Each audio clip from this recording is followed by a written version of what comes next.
India की history में कुछ ऐसी घटनाएं हुई जिन्हें हम ब्लैक चैप्टर्स कहते हैं और ऐसी ही घटना थी 1975 की इमरजेंसी आपातकाल। 25 जून 1975 को प्राइम मिनिस्टर इंदिरा गांधी देश भर में इमरजेंसी डिक्लेयर कर देती है और अगले 2 सालों तक लोगों के फंडामेंटल राइट्स को सस्पेंड कर दिया जाता है। ऑपोजिशन लीडर्स को जेल में डाल दिया जाता है।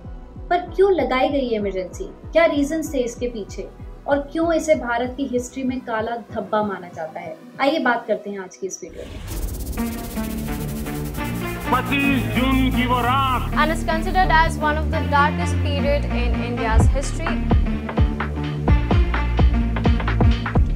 1971 में रायबरेली के इलेक्शन में इंदिरा गांधी भारी मत से जीती और उसके बाद वो देश की प्रधानमंत्री बनी, पर उनके इलेक्शन को भारी मत से जीतने पर शक करा गया।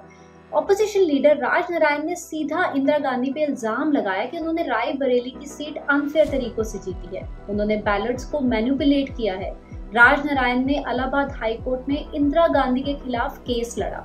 14 क्राइम्स रिपोर्ट किए गए इंदिरा गांधी के खिलाफ। इसी केस का फैसला ही वो ट्रिगर पॉइंट था जिससे इंदिरा गांधी ने इमरजेंसी डिक्लेयर की।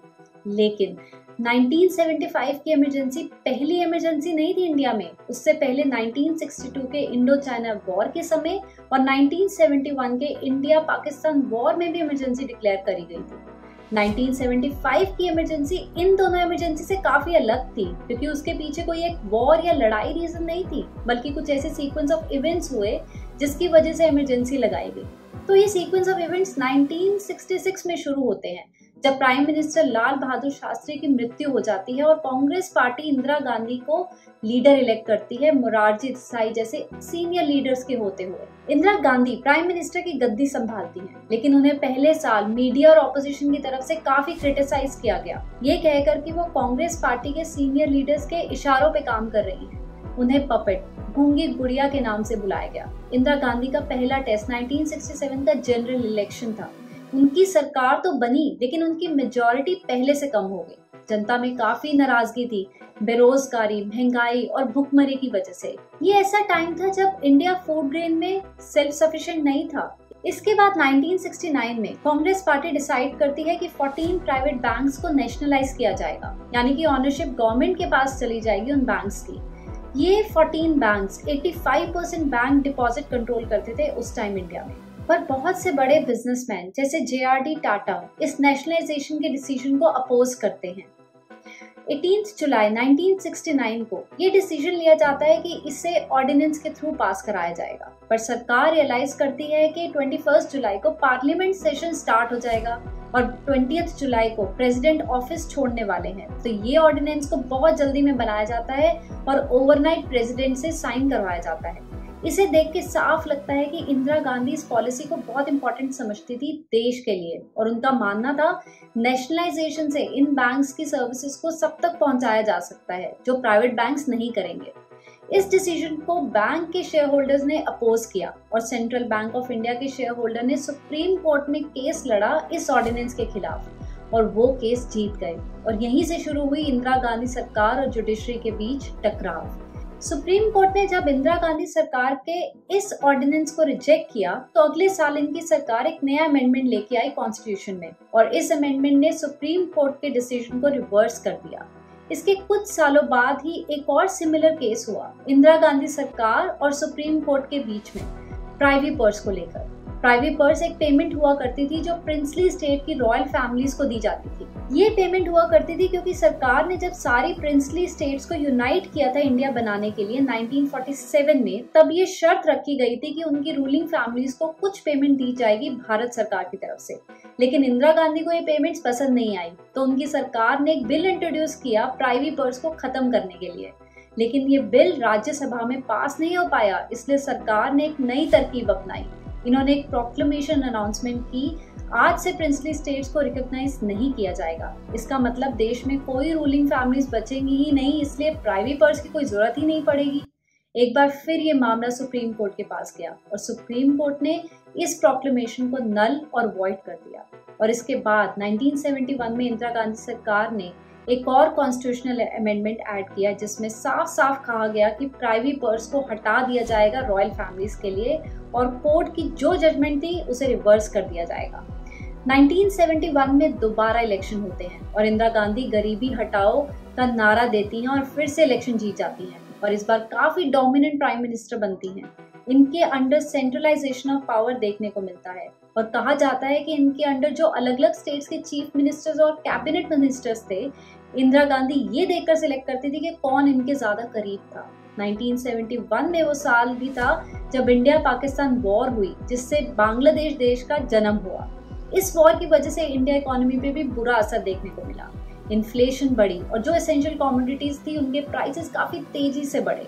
इस टाइम कांग्रेस पार्टी इतनी पावरफुल बन चुकी थी कि उसमें करप्शन देखने को मिल रहा था। स्टेट्स गवर्नमेंट में करप्शन की और भी बुरी हालत थी। 1974 में गुजरात के उस समय के चीफ मिनिस्टर थे चिमन भाई पटेल। उनका एक बड़ा स्कैम सामने आया कि उन्हें चिमन चोर बुलाया जाने लगा गुजरात में। लोग सड़कों पर आ गए, स्टूडेंट्स ने प्रोटेस्ट किया, बसें जलाई गई, दुकानों को लूटा गया, पुलिस पे हमला किया गया। इसे नव निर्माण मूवमेंट का नाम दिया गया। गुजरात की जनता की तरफ से डिमांड थी कि उस टाइम की स्टेट गवर्नमेंट को डिसॉल्व कर दिया जाए। इंदिरा गांधी के पास कोई चॉइस नहीं बची थी, तो उन्होंने स्टेट गवर्नमेंट को डिसॉल्व कर दिया। इसी समय वर्ल्ड में ऑयल क्राइसिस हो रखा था, जिससे क्रूड ऑयल के प्राइसेस 300% बढ़ जाते हैं, जिससे भारी इन्फ्लेशन देखने को मिलता है और आम आदमी की पॉकेट पर बड़ा असर पड़ता है। 1974 में ही गुजरात की तरह बिहार में भी एक स्टूडेंट मूवमेंट की शुरुआत होती है, जिससे लीड किया जाता है जेपी नारायण के द्वारा। नॉन वायलेंट प्रोटेस्ट किए जाते हैं कांग्रेस सरकार के करप्शन के अगेंस्ट और डिमांड की जाती है कि गुजरात की तरह बिहार की सरकार को भी डिसॉल्व कर दिया जाए। इसके अलावा एक और leader George Fernandes railway strike करवाते हैं रेलवे वर्कर्स की बेटर वर्किंग कंडीशन और बेटर सैलरीज डिमांड करने के लिए। 17 लाख से ज्यादा वर्कर्स प्रोटेस्ट करते हैं और उस वक्त के लिए ये दुनिया की लार्जेस्ट इंडस्ट्रियल स्ट्राइक बन जाती है। पूरा राशन, पूरा काम, नहीं तो होगा चक्का जाम, जनता का दिल बोल रहा है, इंदिरा का सिंहासन डोल रहा है। ये कुछ नारे उन प्रोटेस्ट में उठाए जा रहे थे। एक साल गुजर जाता है लेकिन इंदिरा गांधी नरम नहीं पड़ती। गुजरात में जैसे उन्होंने प्रोटेस्ट के प्रेशर में आकर स्टेट गवर्नमेंट को डिसॉल्व कर दिया था, वो ऐसा बिहार में नहीं करती और इनफैक्ट कहती हैं कि ये मूवमेंट्स ही डेमोक्रेसी को खत्म कर रही हैं और ये foreign funded anti national movement है। प्रोटेस्ट चलते रहते हैं तो कांस्टेंट स्ट्राइक, भयंकर इन्फ्लेशन, प्राइस राइज, प्रोटेस्ट और करप्शन की एलिगेशन। आप इमेजिन कर सकते हो क्या स्टेट रही होगी देश की उस समय। और फिर 12 जून 1975 इंदिरा गांधी को एक और बड़ा झटका लगता है इलाहाबाद हाईकोर्ट से। हाईकोर्ट ने रायबरेली केस में अपना फैसला सुनाया, जिसकी बात मैंने वीडियो की शुरुआत में की थी। इंदिरा गांधी को 2 क्राइम्स के लिए दोषी पाया। पहला क्राइम था कि उन्होंने यूपी सरकार का इस्तेमाल करके बड़ा ऊंचा सा स्टेज बनाया था अपने इलेक्शन के भाषण देने के लिए, और दूसरा क्राइम था कि उनके election agent Yashpal Kapoor government employ रहे थे इलेक्शन के टाइम पर भी। सिर्फ इन 2 क्राइम्स की वजह से कोर्ट इंदिरा गांधी की लोकसभा सीट को नल और वॉइड कर दिया और इंदिरा गांधी को लोकसभा से हटा दिया गया।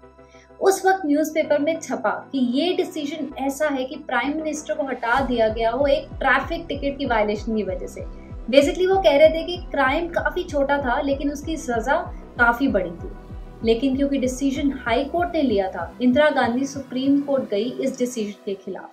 ऑपोजिशन ने इस मौके का भरपूर फायदा उठाया और वो सड़कों पर उतर गए और डिमांड करने लगे कि करप्ट प्राइम मिनिस्टर को अब रिजाइन कर देना चाहिए। मोरारजी देसाई ने कहा कि अब एक मूवमेंट की शुरुआत हो रही है कांग्रेस के खिलाफ जो डू और डाई है। 24 जून को इंदिरा गांधी की अपील सुप्रीम कोर्ट में सुनी गई और जजेस ने कहा कि उनकी सारी प्रिविलेजेस छीनी जा सकती हैं। वो वोट नहीं कर सकती, इलेक्शन में नहीं खड़ी हो सकती अगले 6 सालों के लिए, लेकिन अगली हियरिंग तक वो प्राइम मिनिस्टर रह सकती हैं। कोर्ट की इस हियरिंग के बाद सड़कों पर हल्ला मच गया। ऑपोजिशन की तरफ से प्रोटेस्ट की इंटेंसिटी और बढ़ गई।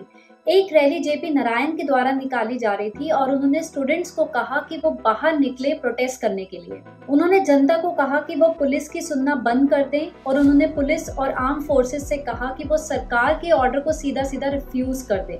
ये सीधा सीधा सिविल डिसओबीडियंस था। इंडियन कॉन्स्टिट्यूशन के आर्टिकल 352 के अकॉर्डिंग प्रेसिडेंट इमरजेंसी 3 केसेस में लगा सकते हैं।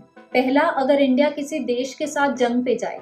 दूसरा, एक्सटर्नल एग्रेशन, अगर इंडिया पर हमला किया जाए किसी और देश के द्वारा। और तीसरा कारण, इंटरनल डिस्टर्बेंस, देश के अंदर कोई रिबिलियन हो रही हो। तो पिछली 2 इमरजेंसी जो इंडिया में डिक्लेयर करी गई थी वो वॉर के रीजन को लेके की गई थी। और जो ये 1975 की इमरजेंसी थी, इसमें इंटरनल डिस्टर्बेंस रेबिलियन का रीजन लिया गया। 25 जून 1975 को इंदिरा गांधी अपने कुछ मिनिस्टर से कंसल्ट करती हैं और उनकी एडवाइस पर एक रिटन नोट भेजती हैं उस वक्त के प्रेसिडेंट फखरुद्दीन अली अहमद को, रिक्वेस्ट करते हुए कि वो देश में इंटरनल इमरजेंसी डिक्लेयर कर दें इस तीसरे रेबिलियन के रीजन को लेकर। और वो ऐसा कर देते हैं 25 जून की रात को, और कुछ ही घंटों में ढेरों ऑपोजिशन लीडर्स को अरेस्ट कर लिया जाता है, including Morarji Desai, JP Narayan, LK Advani और चरण सिंह। सरकार पावर सप्लाई कट कर देती है न्यूज़पेपर ऑफिसेज की उस रात को, ताकि अगले दिन कोई भी न्यूज़पेपर ना प्रिंट हो सके, और अगले ही दिन सुबह रेडियो पर अनाउंसमेंट की जाती है इंदिरा गांधी के द्वारा। भाइयों और बहनों, राष्ट्रपति जी ने आपातकाल की घोषणा की है, इससे आतंकित होने का कोई कारण नहीं। तो एक्चुअली मेन रूट कॉजेज और कारण तो बहुत सारे थे, लेकिन हाई कोर्ट की जजमेंट जो सीट को नल और वॉइड कर देती है, और जेपी नारायण की जो नारे थे मेन ट्रिगर पॉइंट बन जाते हैं, जिसकी वजह से इमरजेंसी डिक्लेयर करी जाती है, या फिर कहें तो कि इंदिरा गांधी के लिए बहाना बन जाता है, जिसकी वजह से वो जस्टिफाई करती हैं कि उन्होंने इमरजेंसी डिक्लेयर की। अगले 2 सालों में जो होता है वो हम इमेजिन भी नहीं कर सकते। ये डार्केस्ट टाइम था इंडियन डेमोक्रेसी में। लोगों के फंडामेंटल राइट्स को छीन लिया जाता है, जो लोग प्रोटेस्ट जारी रखते हैं उन्हें अरेस्ट कर लिया जाता है, 1 लाख से ज्यादा बेकसूर इनोसेंट लोगों को जेल में डाला जाता है, इलेक्शन को डिले कर दिया जाता है, RSS और जमाते इलामी जैसी कई ऑर्गेनाइजेशन को बैन कर दिया जाता है। इवन कुछ कांग्रेस लीडर जो इमरजेंसी को अपोज करते हैं उन्हें भी अरेस्ट कर लिया जाता है। एक और स्कैरी चीज जो इस वक्त देखने को मिलती है, मास स्टेरिलाइजेशन, जिसे इनिशिएट किया जाता है इंदिरा गांधी के बेटे संजय गांधी के द्वारा। देश की पॉपुलेशन को कंट्रोल करने के लिए सरकार जबरदस्ती कुछ आदमियों को बड़े अनसेफ तरीके से स्टेरिलाइज करते हैं। 21 महीने बाद 21 मार्च 1977 में इमरजेंसी को फाइनली हटा दिया जाता है और इलेक्शन बुलाए जाते हैं। इंदिरा गांधी और उनके बेटे संजय गांधी दोनों अपनी सीट हार जाते हैं और जनता पार्टी की सरकार पावर में आती है। ये पहली बार था जब कांग्रेस के अलावा किसी और पार्टी ने सरकार बनाई थी। 1978 में गवर्नमेंट 44th कॉन्स्टिट्यूशन अमेंडमेंट लेके आती है और आर्टिकल 352 में इंटरनल डिस्टर्बेंस वर्ड, जो रीजन था 1975 इमरजेंसी का, उसे हटाकर आर्म्ड रेबेलियन से चेंज कर देती है, ताकि फ्यूचर में इसका मिसयूज ना हो सके।